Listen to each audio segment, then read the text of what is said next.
of cultism is not just in Ilasamaja or indeed other parts of Lagos State. News of similar incidents have been recorded in almost all states of Nigeria. It used to be mostly in higher institutions of learning, but these days, sadly, there are reports of sect of anarchists in lower levels of education and among artisans. We've seen cults evolve into almost a normalcy, a new normal in Nigeria, where be they schools, secondary schools, universities, and then be they street or neighborhood cults, or even be they adult cults, cults for adult associations and stuff like that. We've seen cultism grow unchecked in this country. Now, cultism is bad because by definition, occult is something secretive and perhaps evil, satanic. So I don't want to just limit it to associations, because we know that there are studies that have said that cult gangs or cult groups are deviant groups. They are bad groups. They commit crimes and things. They commit acts of violence. And we have seen that here in Nigeria, like with Badu cults, with Eye and other cults around the country, Jezebels. We have seen them, kill people, draw blood, disrupt whole neighborhoods, disrupt events.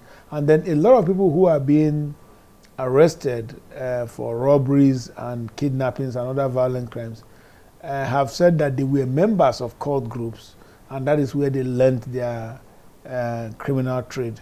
So I think that cultism is a problem that probably deserves more serious attention in Nigeria than it's getting at present. It is common across board today, because even the artisans, they want a sense of belonging. They want to also acquire certain kind of power. They want to belong to a group. Okay, so they also enlisted in a way. It's just the society reacting to the predominant structure of lack. I mean, in Nigeria, everybody is practically born into hardship. It's people just try, and once survival is the primary purpose of a man's life, is difficult. You will tackle cultism from many levels. There's a poverty angle to it.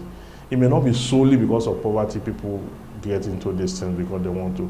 But if you look at the Abraham Maslow theory of need, they talk about certain hierarchies where a physiological, the first is the basics, what to eat, wear, and drink. And if you have not fixed that, it becomes a problem.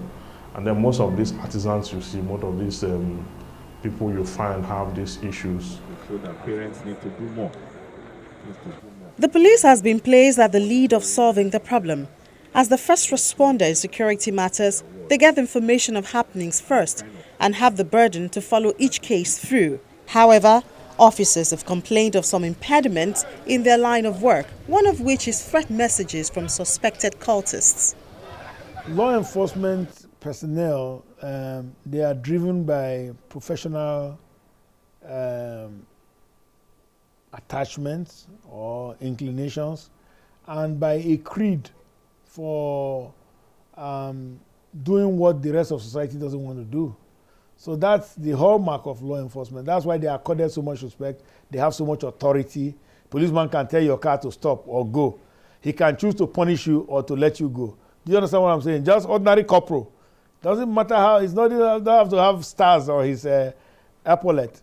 They can do all that because that is the kind of role they play in society, modern society, and we accord them that respect. So on the other side of it is that this is part of occupational hazard, if I may say that. One of the biggest problems we have with law enforcement is that we go to a crime scene, we don't process the crime scene properly, we do shoddy investigation work, and when it goes to court, it's shut down. And then, we start wondering what happened, what just happened. Well, what just happened is that your case wasn't well prepared, my dear. The police also has the problem of lack of cooperation from Nigerians, especially in the aspects of sharing information. They deserve help. But I think the police has a job to do in this case, and certainly like you are doing it now, you should also speak out in their behalf that people should come forward with credible testimonies or even information about what they know about criminal element. Because you see, the thing about this world is that you must cast things in the form of self-interest. You must see people know what they benefit or why they should do something. You must give them the why of something. You can't just say, we are the police, give us information. They say, sure. It doesn't wash. But if you let people know that for your own protection, to protect your life and that of your family members, let us put the criminals away. And then if it's demonstrated also by action that information given to police was used to arrest criminals, cultists in this case, and they were punished, then you make believers out of people. You've now told them why they should do it, because you actually acted on that information and all.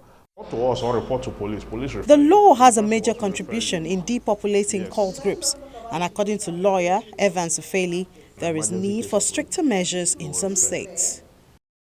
For Ekiti, for example, the penalty for it is death sentence, okay? Because these are part of the state that have had a very bitter experience in the activities of cultism in Nigeria.